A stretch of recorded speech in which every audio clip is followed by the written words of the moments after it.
Teja from Shri చెరుకు innovations. నేను బాగున్నాను, మీ అందరు బాగున్నారని అయితే అనుకుంటున్నాను. నా ఛానల్ ఎవరైతే సబ్స్క్రైబ్ చేయలేదో సబ్స్క్రైబ్ చేయండి, షేర్ చేయండి, లైక్ చేయండి, కమెంట్ చేయండి. పక్కన ఉన్న బెల్ ఐకాన్ ప్రెస్ చేయడం అసలు మర్చిపోవద్దు. వీడియో పబ్లిష్ చేసిన వెంటనే మీకు నోటిఫికేషన్ వస్తుంది. ఓకేనా?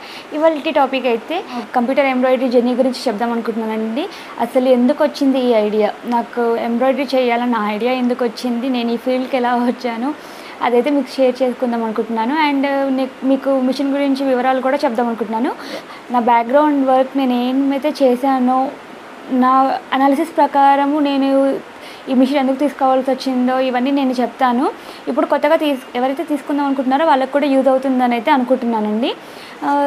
ఫస్ట్ వచ్చేసి యాక్చువల్లీ నేను 2 years అవుతుంది మిషన్ తీసుకొని.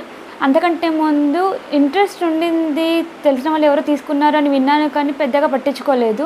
కాకపోతే రోజు ఏమైందంటే టీవీ చూస్తున్నాను, వనితా టీవీలో ఇంటర్వ్యూ వచ్చింది. అది చూసి ఇంకా ఎవరా అని చెప్పేసి నేను సెర్చ్ చేయడము అది ఇది జరిగింది. నేను వెళ్ళి, ఇక్కడ హైదరాబాద్లోనే ఉంటారు వాళ్ళు, నేను వెళ్ళి పర్సనల్గా కలిశాను. కాకపోతే తనది పెద్ద మిషన్ అండి.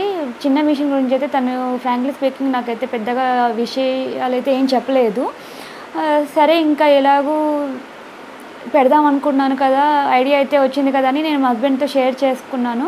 సో పాపం తనైతే తీసుకెళ్లారండి. నాకు రిక్వైర్డ్ ఇన్ఫర్మేషన్ సెర్చ్ చేసి వెళ్ళి కొంచెం బాగానే రీసెర్చ్ చేసామని అయితే చెప్పాలి. నేను సెర్చ్ చేసినప్పుడు నాకు ఆప్షన్స్లో ఉన్నవి అయితే Usha machine and brother machine అండి.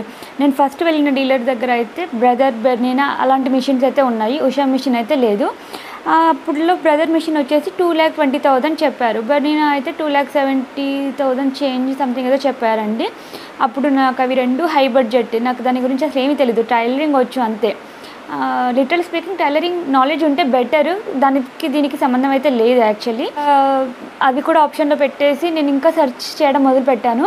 అప్పుడైతే మేము ఉండేది ఉప్పలండి, అక్కడ నాకు ఒక లోకల్ షోరూమ్ అయితే ఉండింది ఉప్పల్లో. వాళ్ళని కాంటాక్ట్ చేశాను. వాళ్ళైతే డీలర్స్ అనమాట, ఉషా, బెర్నీనా, బ్రదర్, అన్ని మిషన్స్, చిన్న మిషన్స్, పెద్ద మిషన్ అన్నిటికీ డీలర్. ఉషా మిషన్ కూడా మేము డీల్ చేస్తామని చెప్పి వాళ్ళు అన్నారు. వాళ్ళని అయితే అడగడం జరిగింది, ఏంటి దానికి దీనికి డిఫరెన్స్ ఏంటి అది ఇది అని కనుక్కున్నప్పుడు నాకైతే వాళ్ళు ఎక్స్ప్లెయిన్ చేశారు. ప్రైస్కి వచ్చేసి half of the price change Usha machine and Brother మిషన్కి. సో నాకు బడ్జెట్ ఫ్రెండ్లీగా ఉషా మిషన్ ఉండింది కాబట్టి 90% నా చాయిస్ దానికే వెళ్ళింది. అప్పట్లో నేను తీసుకున్నప్పుడు ఉషా మిషన్ కాస్ట్ అయితే 92,000 పడిందండి నాకు. 92,000 ప్లస్ మెటీరియల్ అదంతా కలిపేసి అరౌండ్ 97,000-98,000 వరకు అయితే పడింది నాకు మొత్తము. డిజైన్స్ అంటే ఏమి, మెటీరియల్ అంటే ఏంటి, దాని గురించి రిక్వైర్డ్ థింగ్స్ అన్నీ కలిపితే నాకైతే 98,000 వరకు పడిందండి. అప్పుడు డిఫరెన్స్ ఏం చెప్పారు, నేను చూసిన డిఫరెన్స్ ఏంటంటే, ఎక్కడికి వెళ్ళినా నాకు చెప్పిన డిఫరెన్స్ ఏంటంటే, ఉషా మెషిన్ వచ్చేసి ఫ్రేమ్ 11 inches వస్తుంది, హైట్లో 11 inches వస్తుంది, విడ్త్లో వచ్చేసి 8 inches వస్తుంది బిగ్గర్ ఫ్రేమ్. చిన్న ఫ్రేమ్ వచ్చేసి 7/9 ఫ్రేమ్ వస్తుంది అనమాట. సో మనకి బ్రదర్లో వచ్చేసి 11 inches నెక్ వస్తుంది, అంటే 1 inch ఫ్రేమ్ సైజ్ ఎక్కువ ఉంటుంది. ఉషా మిషన్కి బ్రదర్ మిషన్కి తేడా ఏంటంటే 1 inch నెక్ సైజ్ పెద్దగా ఉంటుంది అంతే, మిగతా అదంతా ఆల్మోస్ట్ సేమ్ అనే చెప్పాలి. నేను వెళ్ళినప్పుడు నేను పర్సనల్గా చూసినప్పుడు అయితే నాకు పెద్దగా డిఫరెన్స్ అనిపించలేదు, అదర్ దెన్ దిస్. అందులో జరీ థ్రెడ్ పెట్టొచ్చని అన్నారు, కానీ ఎవరైతే ప్రిఫర్ చేయట్లేదండి. నేను ఒక 2-3 కలవడం కూడా జరిగింది. ప్రతి ఒక్కరు అయితే అదే చెప్పారు, నీడిల్స్ కట్ అవుతాయి, థ్రెడ్ కట్టర్ పాడవుతుంది అన్నట్టుగా చెప్పారు. సో నేను ఇంకా బ్రదర్ అయితే డ్రాప్ అయిపోయానండి. ఉషా మిషన్లో అయినా సరే, బ్రదర్ మిషన్ అయినా సరే జరీ థ్రెడ్ పెట్టకూడదు. దానికి దీనికి డిఫరెన్స్ వచ్చేసి ఒక 1 inch నెక్ సైజ్ పెద్దగా వస్తుంది. మనకి ఇక్కడ ఉషా మిషన్లో కూడా కొన్ని డిజైన్స్ 1 inch అయితే ఇస్తారండి, ఎక్స్టెండెడ్ డిజైన్స్ ఉంటాయి కొన్ని. సో మనం ఆ క్లాత్ అది జరిపేసి ఆ 1 inch కావాలంటే, హైట్ పెంచుకోవాలంటే కూడా పెంచుకోవచ్చు. మోస్ట్లీ అయితే నాట్ ప్రిఫర్డ్ అండి, 10 inches నెక్ అని చెప్పుకోవడమే బెటర్ అని నా ఉద్దేశము. నేనైతే ముందస్తుగానే చెప్పేస్తాను కస్టమర్స్కి, జరీ థ్రెడ్ రాదు, 10 inches నెక్, అండ్ దాన్ని మనమైతే ఏమీ ఆల్టర్ చేయలేము. అయితే కాస్త బ్రాడ్నెస్ తగ్గించవచ్చు, హైట్ తగ్గించవచ్చు, కానీ పెంచడానికి అయితే కుదరదు. ప్రిపేర్డ్గా ముందే చెప్పేస్తాను. అండ్ ఇంకొకటి వచ్చేసి ఏంటంటే ఫిక్స్డ్ డిజైన్స్ అండి. డిజైన్స్ ఏవైతే వస్తాయో అదే మాకు ఇలా కావాలి అలా కావాలంటే కస్టమ్డ్ డిజైన్స్ అయితే రావు. కొన్నిటికి ఏంటంటే బూటీస్ ఉంటాయి కాబట్టి కొంచెం మన రిస్క్ బేసిస్లో ఆల్ ఓవర్ వర్క్ కింద ఆ బూటీస్ అవి అయితే మనం జాయిన్ చేయొచ్చు. యాజ్ చెప్పినట్టు నేను ఇది నా కస్టమైజ్డ్ డ్రెస్సెస్లో నేను అయితే మీకు చూపించానండి, ఇది నేను ఎంబ్రాయిడరీ చేసుకున్నాను అనేసి. దీనికైతే నేను సరే ఆన్ హ్యాండ్ ఎక్స్పీరియన్స్ వచ్చేసింది కాబట్టి నేనైతే నెక్ పార్ట్ వేసేసుకొని ఈ బాడీ పార్ట్కి అయితే నేను డిజైన్ వేసుకోవడం జరిగింది. ఇనీషియల్గా మాత్రం నేను ప్రిఫర్ చేయనండి, ఎందుకంటే 2 next right part left part join చేసేప్పుడే మనకి డిస్టర్బెన్స్ అవుతుంది. కొత్తగా నేర్చుకునే వాళ్ళకి చాలా టెన్షన్ పడతారు. ఈవెన్ నేను కూడా చాలా టెన్షన్ పడ్డాను.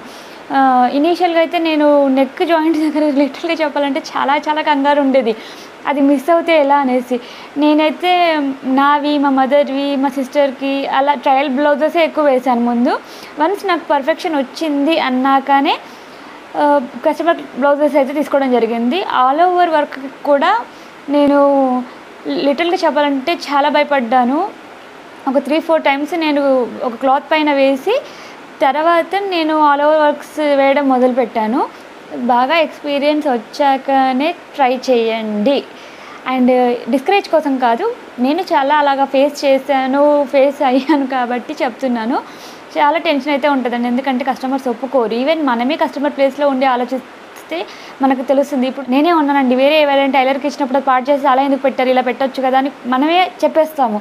అలాంటప్పుడు మనం వాళ్ళ ప్లేస్లో ఉండి ఆలోచించాలనేది అయితే నా ఇంటెన్షన్. విడ్త్ ఎక్కువ అయితే తగ్గించవచ్చండి, తగ్గించి స్టిచ్ చేసేటప్పుడు టైలర్ అడ్జస్ట్ చేసి స్టిచ్ చేస్తారు. అదే తగ్గితే మాత్రము ఎవరికి కంఫర్ట్గా ఉండదండి, ఈవెన్ టైలర్ కూడా ఏం చేయలేరు అనమాట. రీసెంట్గా 2-3 అయితే నన్ను అడిగారండి, కొత్త మిషన్ తీసుకోవడానికి డీటెయిల్స్ చెప్తారా అని. డెఫినెట్గా చెప్తానండి. ఎవరైనా కాంపిటీషన్ కాదు, ఎవరి ఓన్ ఎక్స్పీరియన్స్, ఎవరి ఓన్ టాలెంట్ వాళ్ళది, ఎవరి కస్టమర్స్ వాళ్ళవి. నన్నైతే చాలామంది అడిగారండి, ట్రైనింగ్ తీసుకున్నారా, ట్రైనింగ్ అవసరమా? ట్రైనింగ్ అవసరమే లేదండి. జస్ట్ మనకి బేసిక్ నాలెడ్జ్, బ్లౌజ్ మార్క్ చేసుకునే నాలెడ్జ్ ఉంటే సరిపోతుంది. టైలరింగ్ నాలెడ్జ్ కూడా అవసరం లేదు, దానికి దీనికి సంబంధమే లేదు. ట్రైనింగ్ కూడా అవసరం లేదు. వాళ్ళు మన మిషన్ తీసుకున్నప్పుడే డెమో ఇస్తారు. డెమో ఇచ్చినప్పుడు మనం కరెక్ట్గా ఫాలో అవుతే చాలు. 2 టైమ్స్ వస్తారండి డెమోకి. నాకైతే 2 టైమ్స్ వచ్చారు. ఫస్ట్ టైం ఏంటంటే మెషిన్ సెటప్ ఆప్షన్స్, వాటిలో ఎక్కడెక్కడ ఏ పార్ట్స్లో ఎలా క్లీన్ చేసుకోవాలి, ఎక్కడ ఆయిల్ వేయాలి, ఎలా ఆపరేట్ చేయాలి, బూటీస్ చిన్న చిన్న డిజైన్స్ ఎలా వేయాలి అవి అయితే చెప్పారు. అది ప్రాక్టీస్ చేసుకోమన్నారు. ఆఫ్టర్ 1 వీక్ మళ్ళీ వచ్చి మన నెక్ జాయింట్ ఎలా చేయాలని అయితే చెప్పారండి. అప్పుడు జాయింట్ చేసేటప్పుడే ఆల్ ఓవర్ డిజైన్ అనుకోండి, అది కూడా ఎలా వేయాలి అని అయితే జస్ట్ ఓరల్గా చెప్పారు. మీకు ఏమైనా డౌట్స్ వచ్చాయి అన్నప్పుడు మాత్రము కాల్ చేసి అడగవచ్చు అని చెప్పారండి. నాకు ఒక 1 or 2 టైమ్స్ కాల్ చేయడం జరిగింది అంతే. అప్పటి నుంచి ఇప్పటివరకైతే నాకు ఏ ప్రాబ్లం రాలేదండి. ఇయర్లీ 2 ఫ్రీ సర్వీసెస్ ఉంటాయి. నేనైతే 1 టైమే చేయించాను, అది కూడా నాకు 1 ఇయర్ ల్యాప్స్ అయిపోతుంది అన్నట్టుగా అయితే చేయించాల్సి వచ్చింది అంతే. ఇప్పటికీ నా మెషిన్లో అయితే చిన్న ప్రాబ్లం కూడా రాలేదండి. అండ్ చాలామంది ఇంకొకటి అడిగారు, నేను న్యూస్ పేపర్ వేయొచ్చా? నాకైతే literally not suggested, news paper వేయకూడదు అని చెప్పారండి. వేరే వాళ్ళ సంగతి నాకు తెలియదు, కానీ నేను తీసుకున్న సప్లయర్ మాత్రం న్యూస్ పేపర్ వేయొద్దు. ఫ్యూజింగ్ పేపర్, మనం బక్రం క్లాత్ అంటాం కదా, అందులో బక్రం పేపర్ వస్తుంది, కొంచెం పలచగా ఉంటుంది, కాకపోతే క్లాత్ అంత థిక్గా ఉండదు. ఫ్యూజింగ్ పేపర్ అంటారు. అది 150 రూపీస్ 10 మీటర్స్ ఏదో ఉంటుందండి. బేగం బజార్కి వెళ్తే మీకు ఆల్మోస్ట్ ఎవ్రీ షాప్లో, టైలరింగ్ మెటీరియల్ షాప్ ప్రతి షాప్లో మీకు అవి అవైలబుల్ ఉంటాయి. అండ్ ఇప్పుడు చూపిస్తాను మీకు. బాబిన్ థ్రెడ్ వచ్చేసి ఇలాగ బండలు, మనము ఫస్ట్ టైం ఎక్కడైతే తీసుకుంటాం కదా వాళ్ళ దగ్గర మెటీరియల్ ఇచ్చేస్తారు, సపరేట్ ఛార్జ్ చేస్తారు, కానీ మెటీరియల్ అంతా వాళ్ళ దగ్గర ఉంటుంది ఇనీషియల్గా. ఇది బాబిన్ థ్రెడ్ అండి, బాబిన్లోకి వేసే థ్రెడ్. నెక్స్ట్ వచ్చేసి సిల్క్ థ్రెడ్, మనం మామూలుగా సిల్క్ థ్రెడ్ జ్యువెలరీ చేసేప్పుడు యూజ్ చేసిన సిల్క్ థ్రెడ్ సరిపోతుంది. ఇంకా దాంట్లో పెద్దగా గ్రీక్ అండ్ లాటినో లేకపోతే ఇంకా అర్థం కానిది అయితే ఏమి ఉండదండి. అండ్ మిర్రర్స్కి వచ్చేసి ఇలా షీట్స్ దొరుకుతాయి, మిర్రర్ షీట్స్, ఇవి స్టిక్కర్స్ అనమాట. ఆల్రెడీ మిషన్లో మనకి ట్రేస్ చేస్తుంది ఏ పార్ట్ ఎక్కడ వేయాలి అనేసి. అక్కడ ఈ ట్రేస్ చేసిన దగ్గర మనం సైజ్ని బట్టి, డిజైన్ని బట్టి ఇక్కడ ఈ మిర్రర్స్ ఉన్నాయి కదా, చిన్నవి పెద్దవి, ఇలా స్క్వేర్, డైమండ్, ఇలా డిఫరెంట్గా దొరుకుతాయి. ఇది ఈచ్ షీట్ 20 రూపీస్ 25 రూపీస్ అలా ఉంటుందండి, అంతే. మన ఇన్వెస్ట్మెంట్ ఇంతే. మిషన్ కాస్ట్ పెట్టామా, బాబిన్ థ్రెడ్ తెచ్చామా, ఫ్యూజింగ్ పేపర్ తెచ్చామా, మిర్రర్స్, ఇంకా అంత వర్క్ అయిపోయింది. మనకి ఇంకా కొంచెం హెవీ లుక్ రావాలంటే నేను నా ఎంబ్రాయిడరీ బ్లౌజెస్ చూపించినప్పుడు చెప్పడం జరిగింది ఆల్రెడీ, కుందన్స్ పెట్టడం, జర్కన్స్ పెట్టడము, అలా హైలైట్ చేసుకోవడం, అంతే, ఇంకా ఏమీ లేదండి. ఇది నేను చేసేదైతే చెప్తున్నాను. ఇంకొకటి సంగతి నాకు తెలియదు. ఇది నాది ఉషా మిషన్ కాబట్టి నా మిషన్ గురించి నేనైతే చెప్తున్నాను. సో ఇంకేమైనా డౌట్స్ ఉంటే నన్ను పింక్ చేయండి, డెఫినెట్గా ఇన్ఫర్మేషన్ ఇస్తాను. అది కమెంట్ సెక్షన్లో అయినా సరే, కాంటాక్ట్ ద్వారా అయినా నాకు ప్రాబ్లం ఏం లేదండి. I'm always available for replying. So machine introduction అయితే ఇదండి. ఇంకా నేను ఏదైనా ఇన్ఫర్మేషన్ మిస్ అయ్యాను అనిపించినా, మీకు ఏమైనా డౌట్స్ ఉన్నా నన్ను పింక్ చేయండి, కంపల్సరీ చెప్తాను.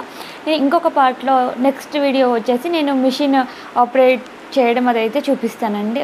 హోప్ నా వీడియో మీకు నచ్చింది అనుకుంటాను. లైక్ చేయండి, సబ్స్క్రైబ్ చేయండి, షేర్ చేయండి. Until by by, take care.